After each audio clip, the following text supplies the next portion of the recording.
अस्सलाम वालेकुम स्टूडेंट्स। आज हम करेंगे चैप्टर नंबर 14 फर्स्ट ईयर का।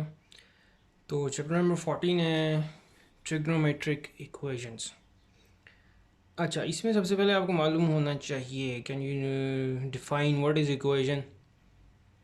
तो इक्वेशन को हम इस तरह डिफाइन करेंगे, the sentence which involves the sign of equality. This symbol जिस सेंटेंस में आता है उसको क्या बोलते हैं आप?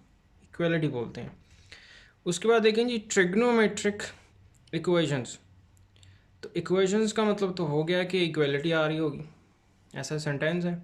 अब ट्रिग्नोमेट्रिक रेशो आपने पढ़ी हुई हैं, तो यहाँ से हमें डेफिनेशन मिलेगी ट्रिग्नोमेट्रिक इक्वेशंस की। क्या कि an equation involving at least one trigonometric function is called a trigonometric equation. तो ऐसी इक्वेशन जिसमें एटलीस्ट एक ट्रिग्नोमेट्रिक फंक्शन आ जाए, जैसे कि नीचे एग्जांपल्स हैं। Tan x plus sine x is equal to zero, तो ये दो ट्रिग्नोमेट्रिक फंक्शन आ गए, ठीक है। Sine x is equal to 1/2 cos theta plus sine theta is equal to zero. अब इस चैप्टर में हमने ये जो इक्वेशंस हैं इसको सॉल्व करना है। अब आपको मालूम है कि जो ट्रिग्नोमेट्रिक फंक्शंस होते हैं ये पीरियोडिक होते हैं। अब पीरियोडिक होने का मतलब क्या होता है? पीरियोडिक आपने चैप्टर नंबर 11 में पीरियोडिसिटी पढ़ी है कि ऐसे फंक्शंस, मतलब जो ट्रिग्नोमेट्रिक फंक्शंस हैं, अपनी वैल्यूज़ रिपीट करते हैं एक ख़ास इंटरवल के बाद, ठीक है। तो ये रेपिटेशन कंटिन्यूस है, ये इन्फिनिटली।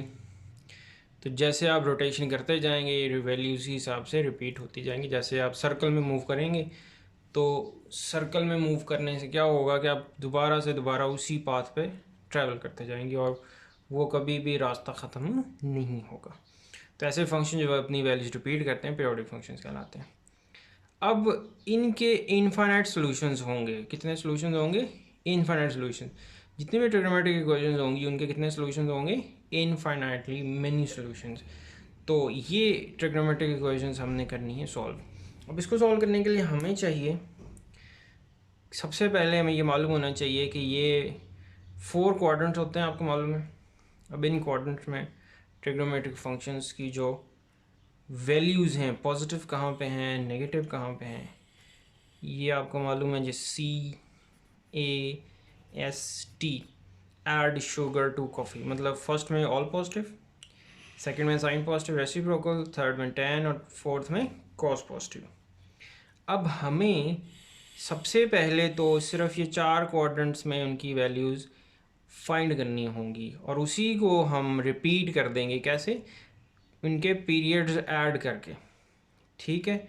जैसे साइन है, साइन का पीरियड होता है 2 पाई, तो जो वैल्यूज़ मुझे मिलेंगी मैंने उन वैल्यूज़ में 2n पाई ऐड कर देना है।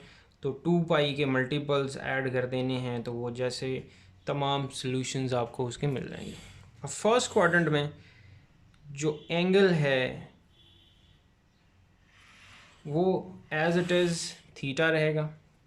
अब इस एंगल को मैंने फाइंड करना है। अगर इसकी टर्मिनल साइड में इस तरफ ले जाऊं तो ये हम इस तरह फाइंड करेंगे। इसका फॉर्मूला बनेगा पाई माइनस थीटा।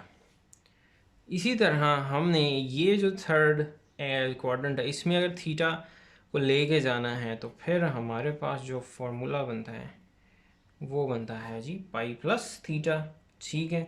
और इसी तरह हम अगर ये लास्ट क्वाड्रेंट फोर्थ क्वाड्रेंट में ये फाइंड करना चाहें इसका विद रिस्पेक्ट इसके फोर्थ क्वाड्रेंट में क्या इसकी टर्मिनल आर्म बन सकती है, तो ये बनेगी 2 पाई माइनस। अब ये 4 फार्मूलाज याद रखने हैं। फर्स्ट क्वाड्रेंट में एंगल है तो आपने इसको थीटा का एज इट इज़ वही वैल्यू आ जाएगी। अगर इस थीटा की वैल्यू सेकंड में शिफ्ट करनी है, मतलब सेकंड में यही वैल्यू निकालनी है, तो ये कैसे बनेगी? Pi minus theta. थर्ड में कैसे? Pi plus theta. और फोर्थ में कैसे?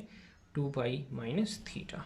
तो ये बातें आपने याद रखनी है और अब आपको वैल्यूज़ भी याद होनी चाहिए, ठीक है। तो ये बेसिक चीज़ें हैं इस चैप्टर की। अब हम इसको कंटिन्यू करते हैं नेक्स्ट एक्सरसाइज पे। तो एक्सरसाइज के 2 क्वेश्चंस हैं। फर्स्ट क्वेश्चन सॉल्व करते हैं जी। तो ये हमारे पास पहला क्वेश्चन है। अब इसमें रिस्ट्रिक्शन लगाई हुई है 0 से 2 पाई तक जितने भी इस ट्रिग्नोमेट्रिक इक्वेशन के सॉल्यूशंस है वो फाइंड करने हैं आपने तमाम सॉल्यूशन इनफाइनाइट सॉल्यूशंस मालूम नहीं करने। अच्छा, सबसे पहला स्टेप आपने इसका रेफरेंस एंगल निकालना है। अब रेफरेंस एंगल क्या चीज़ है आपने देखना है विदाउट कंसिडरिंग इट साइन की वैल्यू किस एंगल पर 3/2 आती है। चैप्टर 9 में आपने पढ़ा होगा जी, किस में आएगी जी? चलें, ये बनती है 60 डिग्री पे विच इज़ π/3 पे। ये हमारा होगा रेफरेंस एंगल। रेफरेंस का मतलब होता है कि हमने हवाला देना है कि इस एंगल की वैल्यूज़ निकालनी। ये हमारा समझ लें जी पहला स्टेप है। अब आप देखो यहाँ पे पॉजिटिव आ रहा है, साइन कहाँ कहाँ पे पॉजिटिव होता है? फर्स्ट में पॉजिटिव होता है और सेकंड में पॉजिटिव होता है। मतलब इस रेफरेंस एंगल को फर्स्ट में निकालना है। तो फर्स्ट में मैंने बताया था कि वही की वही वैल्यू आ जानी है। उसके बाद सेकंड में यही रेफरेंस एंगल सेकंड में कैसे निकालने की फॉर्मूला क्या था? पाई माइनस π/3 मतलब पाई माइनस थीटा फाइंड करना है। This is our theta reference angle. तो ये आपके पास ये दो सॉल्यूशंस आ जाएंगे कहाँ पर? 0 से 2 पाई तक इस इक्वेशन को सेटिस्फाई करने वाले दो सॉल्यूशंस बनेंगे और यही हमारी इस ट्रिग्नोमेट्रिक इक्वेशन के सॉल्यूशंस कहलाएंगे। अगर ये रिस्ट्रिक्शन ना लगी होती तो फिर हमने क्या करना था? 2n पाई इसमें भी ऐड कर देना था और 2n पे इसमें भी ऐड कर देना था और सॉल्यूशन सेट्स बनने थे। ठीक है, सिमिलर वे में इस पे आते हैं। कॉट है, इसका रेसिप्रोकल कर दें। कॉट का रेसिप्रोकल क्या होता है जी? tan। चलें, रेफरेंस एंगल, अब इसको मैं ज़रा आर ए की फॉर्म में लिखता हूँ, मतलब रेफरेंस एंगल 3² किस पे आता है जी? जी 60 डिग्री पे π/3 पे आता है। तो अब यहाँ पे हमारे पास टेंजेंट। अब अगर हमें ये रिस्ट्रिक्शन ना दी जाती तो हमने 0 से पाई तक इसके दो सॉल्यूशंस, जितने भी सॉल्यूशंस होने थे क्योंकि इसका पीरियड पाई होता है, तो हमने उसमें बाकियों में n पाई ऐड कर देना था।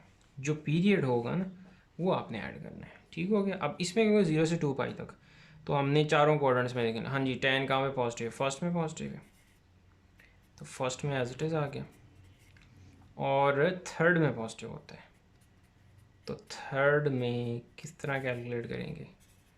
थर्ड में आपको बताया है जी formula pi plus reference angle.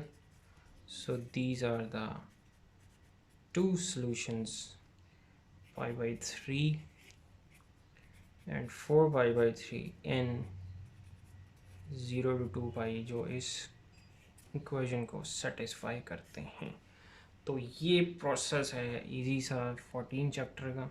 ठीक है, तो अब ये चैप्टर आप लोगों को अच्छी तरह तैयार होना चाहिए क्योंकि इसको आपने नेक्स्ट क्लास में भी अप्लाई करना है, लिंक्ड है।